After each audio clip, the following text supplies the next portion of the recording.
ನಿನ್ನೆ ಸಂಜೆ ಸುಮಾರು 5:30 ಗಂಟೆಗೆ ನನ್ನ ಮಗಳು ಅಶ್ವಿನಿ ಡೆಲ್ಲಿಯಿಂದ ಫೋನ್ ಮಾಡಿದ್ಲು. ಅವಳು ಜಪಾನಿಗೆ ಹೋಗಲಿಕ್ಕೆ ಅಂತ ಬಂದಿದ್ಲು.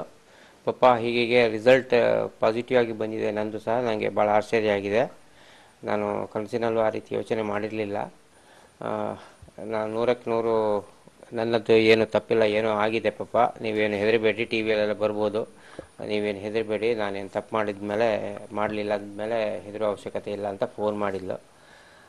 ಹಾಗೆ ನಾನು ಕೇಳಿದೆ, ಏನು ಮಗ ಏನಾಗಿದೆ ಅಂತ. ಗೊತ್ತಿಲ್ಲ ಪಪ್ಪ, ನಾವು ಇಡೀ ಫುಲ್ ಟೀಮಿನವರು 6 ಜನ ಸಹ ಅದೇ ಬಂದಿದೆ, ಏನು ತಪ್ಪಾಗಿದೆ ಅಂತ ಹೇಳ್ಕೊಂಡು ನಮಗೆ ಗೊತ್ತಿಲ್ಲ, ನಮಗೆ ಯಾರಿಗೂ ಎಲ್ಲಿ ಹೋಗಿ ತಪ್ಪಾಗಿದೆ ಏನಾಗಿದೆ ಅಂತ ಗೊತ್ತಿಲ್ಲ ಅಂತ ಹೇಳಿದ್ಲು. ಅಂತೂ ನಮಗೆ ಧೈರ್ಯದಲ್ಲಿರಲಿಕ್ಕೆ ನಮ್ಮ ಮಗಳೇ ಹೇಳಿದ್ಲು.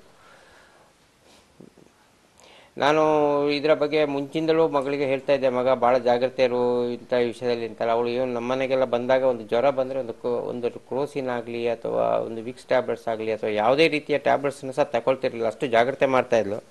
ಒಂದು 4 ತಿಂಗಳಿಂದ ಬೆಂಗಳೂರಲ್ಲಿ ಅವಳಿಗೆ ಬಿದ್ದು ಕೈ ಫ್ರ್ಯಾಕ್ಚರ್ ಆದಾಗ ಅವಳಿಗೆ ಸ್ಪೋರ್ಟ್ಸ್ ಸಂಬಂಧಪಟ್ಟ ಒಂದು ಆಸ್ಪತ್ರೆಗೆ ಕರ್ಕೊಂಡು ಹೋಗಲಿಕ್ಕೆ ನಮಗೆ 4-5 ಗಂಟೆ ಆಯಿತು. ಅವಳು ಅಲ್ಲಿ ಸಹ ಮಾತ್ರೆ ಗೀತೆಲ್ಲ ತಗೊಳ್ಳೋಕ್ಕೆ ಅಷ್ಟು ಹೆದರಿದ್ದಾಳೆ. ಅದನ್ನೆಲ್ಲ ಕರೆಕ್ಟಾಗಿ ನಾನು ಅತ್ಲೆಟ್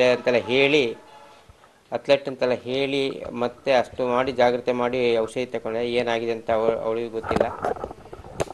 ಹಾಗೆ ಸರ್ಕಾರ ಇದೆ, ಏನು ತಪ್ಪಾಗಿದೆ ಅಂತ ಕಂಡು ಹಿಡಿತಾರೆ ಅಂತ ಹೇಳ್ಕೊಂಡು ಧೈರ್ಯ ಇದೆ.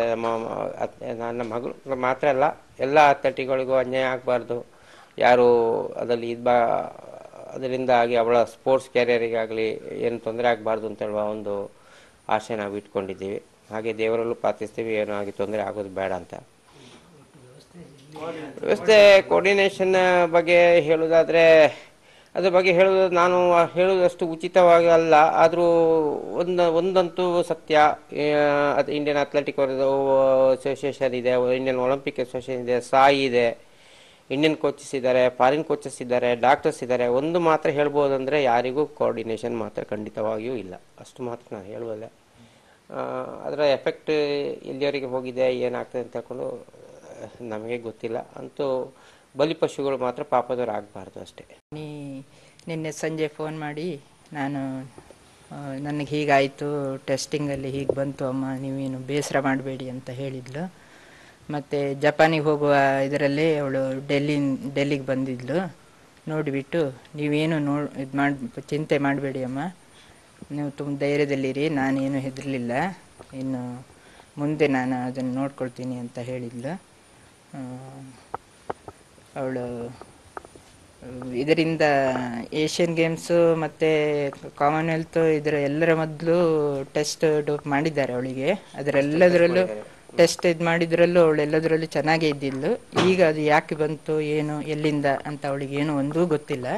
ಅದು ಅವಳೊಂದು ಜ್ವರ ಬಂದರೆ ಸಮೇತ ಅವಳು ಒಂದು ಕ್ರೋಸಿನ್ ಮಾತ್ರೆ ಸಮೇತ ತಗೊಳ್ತಿರ್ಲಿಲ್ಲ ಇತ್ತು. ಕಷಾಯ ಕುಡಿತಿದ್ಲು ಮನೆಯಲ್ಲಿ.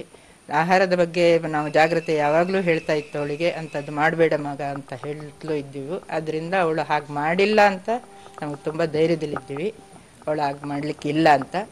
ಇನ್ನು ನಮ್ಮಿಂದ ಏನು ಇದಿಲ್ಲ, ಎಲ್ಲ ಅವರೇ ಅಸೋಸಿಯೇಷನ್ ಅವರು ಇವರು ಅಂತ ಇದು ಮಾಡ್ತಾರೆ, ನೀವೇನು ಹೆದರೋದು ಬೇಡಮ್ಮ ಅಂತ ಹೇಳಿದ್ಲು.